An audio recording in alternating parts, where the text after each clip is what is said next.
Welcome back to one and only 100% success YouTube channel. તો મિત્રો, મેં તમને વચન આપ્યું હતું કે વન રક્ષકના વિડીયો ક્યારેય બંધ નહીં થાય. તો આપણે વન રક્ષકના વન લાઇનર પ્રશ્નો તરફ આગળ વધીએ છીએ. અને આની પહેલાંના વિડીયો ન જોયા હોય તો એ તમને અહીંયા આઈ બટન આવશે, ત્યાં જઈને તમે જોઈ શકો છો. તો ખોટો સમય બરબાદ ન કરતા ચાલો શરૂઆત કરીએ આપણે વન રક્ષક માટે ખૂબ જ આઈએમપી એવા પ્રશ્નોની. તો પહેલો જ પ્રશ્ન આવી ગયો છે તમારી સમક્ષ કે રેડ ડેટા બુકમાં કઈ માહિતી હોય છે? તો યાદ રાખજો કે રેડ ડેટા બુકમાં લુપ્ત થતી અથવા તો લુપ્ત થઈ ગયેલી વનસ્પતિ કે પ્રાણી સૃષ્ટિની માહિતી હોય છે. ફરીવાર, આ રેડ ડેટા બુકમાં શું હોય છે? લુપ્ત થતી અથવા તો લુપ્ત થઈ ગયેલી હોય તેવી વનસ્પતિ અથવા તો પ્રાણીની માહિતી હોય છે. તો આ યાદ રાખજો, રેડ ડેટા બુક જે પણ પૂછાય છે વન રક્ષક માટે ખૂબ જ આઈએમપી અને પૂછાવા લાયક છે આ એક બુક. ત્યારબાદ 2011ના વર્ષને કયા વર્ષ તરીકે ઘોષિત કરવામાં આવ્યું? શું કીધું છે? 2011નું વર્ષ હતું, એને એક સ્પેશિયલ વર્ષ તરીકે ઘોષિત કરવામાં આવ્યું છે. તો એ કયા વર્ષ તરીકે ઘોષિત કરવામાં આવ્યું? તો વિશ્વ વન વર્ષ તરીકે ઘોષિત કરવામાં આવ્યું. કયું વર્ષ? 2011નું વર્ષને વિશ્વ વન વર્ષ તરીકે ઘોષિત કરવામાં આવ્યું હતું. યાદ રાખજો, આવું પણ પૂછાઈ શકે. ત્યારબાદ જૈવ વિવિધતાની દ્રષ્ટિએ ગુજરાતનો ક્રમ કેટલામો છે? શેની દ્રષ્ટિએ કીધું છે? જૈવ વિવિધતાની દ્રષ્ટિએ ગુજરાતનો ક્રમ કેટલામો છે આવું કીધેલું છે? તો 6થો ક્રમ છે. કેટલામો ક્રમ છે? જૈવ વિવિધતાની દ્રષ્ટિ માટે ગુજરાતનો ક્રમ 6થો છે. તો મિત્રો, તમને આવું પૂછાય કે ગુજરાતનો ક્રમ સ્થાનમાં કેટલો છે ભારતમાં? તો આ તમારે કમેન્ટ સેક્શનમાં કમેન્ટ કરવાનું હોય. અથવા તો વસ્તીની દ્રષ્ટિએ કેટલામો ક્રમ છે એ પણ પૂછાય. તો આનો જવાબ પણ તમારે કમેન્ટ સેક્શનમાં મને કમેન્ટ કરીને જણાવવાનું રહેશે, કારણ કે આ બંને પ્રશ્નો પૂછાય છે અને સિમ્પલ છે, એટલા માટે તમને આવડતા જ હશે. ત્યારબાદ આગળ વધીએ તો ભારતનું સૌથી નાનું પક્ષી કયું છે? તો ભારતનું સૌથી નાનું પક્ષી, સ્મોલ બર્ડ્સ ઓફ ઇન્ડિયા, કયું છે? ફૂલ સૂંઘણો આ એક પક્ષી છે મિત્રો, જે ભારતનું સૌથી નાનું પક્ષી છે. કયું? ફૂલ સૂંઘણો. તો આ મિત્રો યાદ રાખજો, ફોરેસ્ટને રિલેટેડ પ્રશ્ન છે એટલા માટે પૂછાવા લાયક બની શકે છે અને આઈએમપી પણ બની શકે છે. તો સૌથી નાનું પક્ષી પૂછાય તો ફૂલ સૂંઘણો છે, યાદ રાખજો.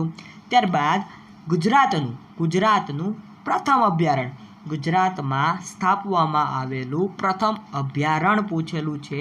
તો ગીર અભયારણ્ય એ ગુજરાતમાં સ્થાપવામાં આવેલું પ્રથમ અભયારણ્ય છે. તો આ પણ યાદ રાખજો, કારણ કે આવું પણ પૂછાય છે. ગુજરાતનું પ્રથમ અભયારણ્ય કયું છે? તો ગીર અભયારણ્ય એ ગુજરાતનું ફર્સ્ટ અભયારણ્ય છે. ત્યારબાદ કઈ પક્ષીની જોડી આજીવન એક સાથે રહે છે? તો સારસ કુંજની જોડી આજીવન રહે છે. આ સારસ કુંજ એ એક પ્રકારનું પક્ષી છે, તમે એને ઉડતા જોયા છે, બંને સાથે જ ઉડતા હોય છે. તો એ આજીવન જોડી બનાવીને જ જીવન પસાર કરતા હોય છે. ત્યારબાદ વિશ્વના કેટલા ટકા સારસ અમદાવાદ તથા ખેડામાં જોવા મળે છે?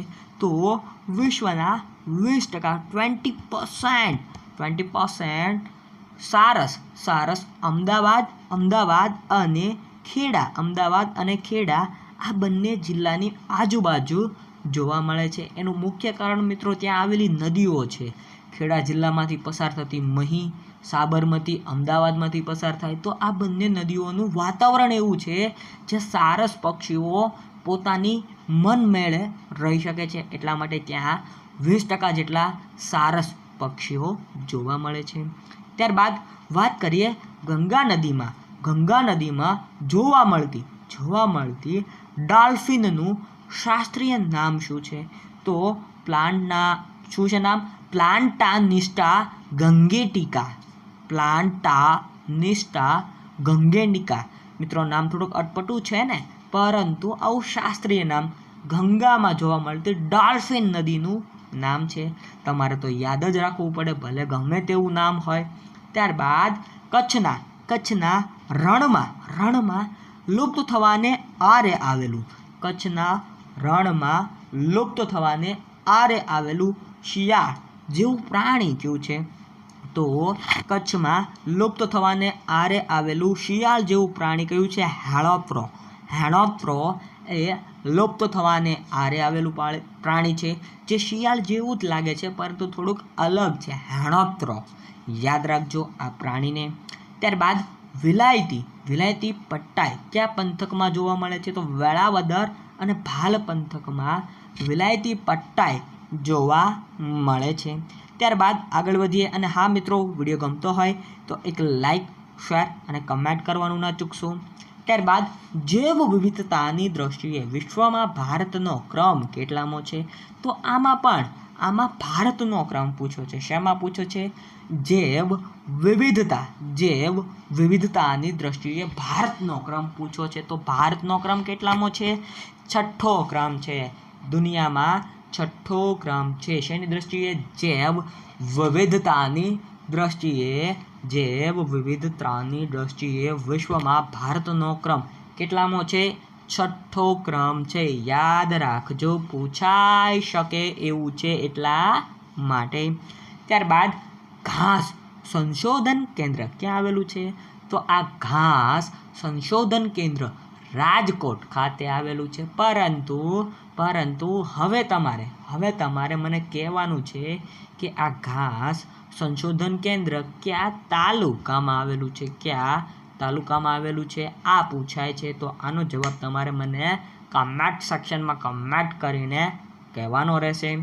ત્યારબાદ આગળ વધીએ. સૌપ્રથમવાર IUCN દ્વારા કયા દેશની વન્યજીવ સૃષ્ટિ ઉપર ધ્યાન કેન્દ્રિત કર્યું હતું? તો international conservation for natural and reserve, international union for conservation of nature. તો આ સંસ્થા દ્વારા વન્યજીવ સૃષ્ટિ પર ધ્યાન કેન્દ્રિત કરવામાં આવ્યું હતું. એ હતો આફ્રિકા દેશ. કયો દેશ? આફ્રિકા દેશ. તો એને પણ યાદ રાખજો.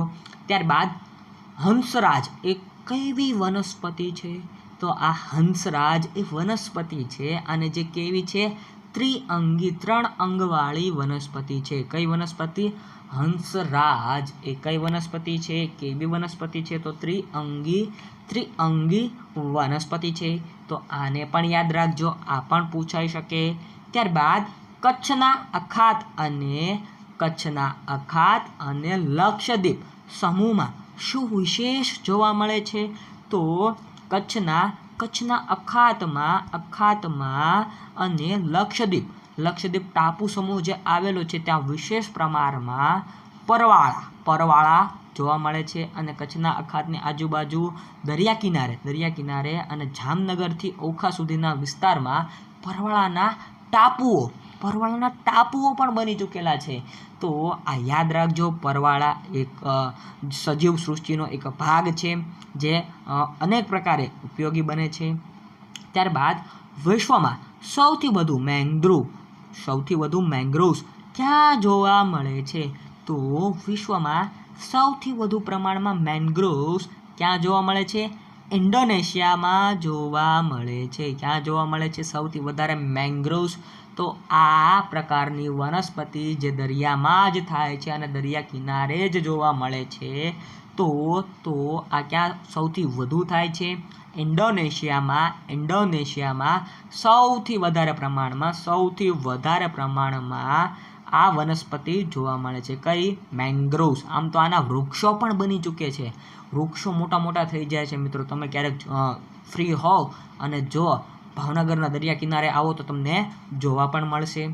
ત્યારબાદ આગળ વધીએ તો કચ્છના નાના રણમાં વિશેષ કઈ વનસ્પતિ જોવા મળે છે? તો ગાંડો બાવળ. કચ્છના નાના રણમાં વિશેષ કઈ વનસ્પતિ જોવા મળે? તો ગાંડો બાવળ, જે આખા ગુજરાતમાં જોવા મળે મિત્રો. ત્યારબાદ મેંગ્રોવ્સના જંગલની દ્રષ્ટિએ સમગ્ર દેશમાં ગુજરાતનું સ્થાન કેટલામું છે? તો ગુજરાત બીજા નંબર ઉપર આવે છે. તો પહેલા નંબરે કયું આવે? તો પહેલા નંબરે મિત્રો કયું આવે એ તમારે ગોતવાનું છે અને મને કમેન્ટ સેક્શનમાં કમેન્ટ કરીને કહેવાનું છે. યાદ રાખજો કે મેંગ્રોવ્સના જંગલની દ્રષ્ટિએ સમગ્ર દેશમાં ગુજરાતનું સ્થાન કેટલામું છે? તો સમગ્ર ભારતમાં ગુજરાતનું સ્થાન કેટલામું છે? બીજું છે. કેટલામું છે? બીજું છે. યાદ રાખજો, આ પ્રશ્ન પૂછાઈ ગયેલો છે ફોરેસ્ટની જ એક્ઝામમાં. ત્યારબાદ ગુજરાતમાં મેંગ્રોવની કેટલી પ્રજાતિઓ જોવા મળે છે? તો મેંગ્રોવ્સની પણ પ્રજાતિ છે, જેમાંથી 15 પ્રકારની પ્રજાતિઓ એ ગુજરાતમાં જોવા મળે છે. તો આ બાબતને પણ યાદ રાખજો, કારણ કે આ પણ એક અટપટી અને નવીન બાબત છે તમારા માટે. ત્યારબાદ ડુગાંગ એ કયા સમુદાયનું જળચર પ્રાણી છે? તો ડુગાંગ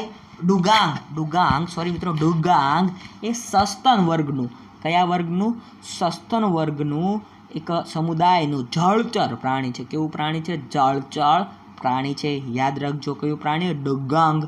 ત્યારબાદ સૌરાષ્ટ્રમાં કયું ગીધ જોવા મળે છે? તો ખાખી ગીધ અથવા તો ગિફોન ગીધ. તો યાદ રાખજો મિત્રો કે સૌરાષ્ટ્રમાં કયું ગીધ જોવા મળે છે? તો ખાખી ગીધ અથવા તો ગિફોન ગીધ નામનું ગીધ જોવા મળે છે. આ પ્રશ્ન પણ પૂછાઈ ગયો. ત્યારબાદ આગળ વધીએ તો ઘોરાડ અભયારણ્ય કચ્છ બીજા કયા નામે ઓળખાય છે? તો લાલા પરઝણ અભયારણ્ય. ઘોરાડ અભયારણ્ય જે કચ્છમાં આવેલું છે એનું એક બીજું નામ છે. કયું છે? લાલા પરઝણ અભયારણ્ય. તો આ પણ યાદ રાખજો, પૂછાઈ શકે એવું છે. ત્યારબાદ ઘુડખર ગુજરાતમાં ક્યાં જોવા મળે છે? તો ઘુડખર ગુજરાતમાં કચ્છના નાના રણની આજુબાજુ જોવા મળે છે. ઘુડખર ગુજરાતમાં ક્યાં જોવા મળે છે? તો કચ્છના નાના રણમાં જોવા મળે છે. ઘુડખર ગુજરાતમાં બીજા કયા નામે ઓળખાય છે? તો જંગલી ગધેડો અથવા તો ખર. ઘુડખર ગુજરાતમાં બીજા કયા નામે ઓળખાય? તો એ ખર અથવા તો જંગલી ગધેડાના નામથી ઓળખાય છે. ત્યારબાદ ઘુડખરનું શાસ્ત્રીય નામ શું છે? તો ઇક્સ્યુએલ હેમિયોનસ ખર. ઓહો, બહુ અઘરું છે ને, પરંતુ તમારે યાદ રાખવાનું ઇક્યુઅસ હેમિયોનસ ખર એટલે ઘુડખરનું નામ છે, આ વૈજ્ઞાનિક નામ. ત્યારબાદ માખી દ્વારા ફેલાતો ઘુડખરમાં જોવા મળતો રોગ કયો છે? તો સુરા નામનો રોગ એ માખીઓ દ્વારા ઘુડખરમાં ફેલાય છે. ત્યારબાદ તાજેતરમાં વયના આરે આવીને ઊભા રહેલા પ્રાણીઓની IUCNની યાદીમાં કયા પ્રાણી મૂકવામાં આવ્યું છે? તો ઘુડખર પ્રાણીને મૂકવામાં આવ્યું છે. શેમાં? IUCNની યાદીમાં મૂકવામાં આવ્યું છે. એટલે કે જોખમના આરે ઊભા આવીને વસેલી પ્રાણી સૃષ્ટિ તો એ છે ઘુડખર.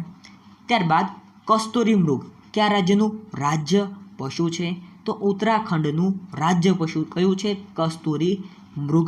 કસ્તુરી મૃગ ક્યાં જોવા મળે? તો હિમાચલ પ્રદેશમાં, કાશ્મીરમાં અને સિક્કિમમાં કસ્તુરી મૃગ જોવા મળે છે.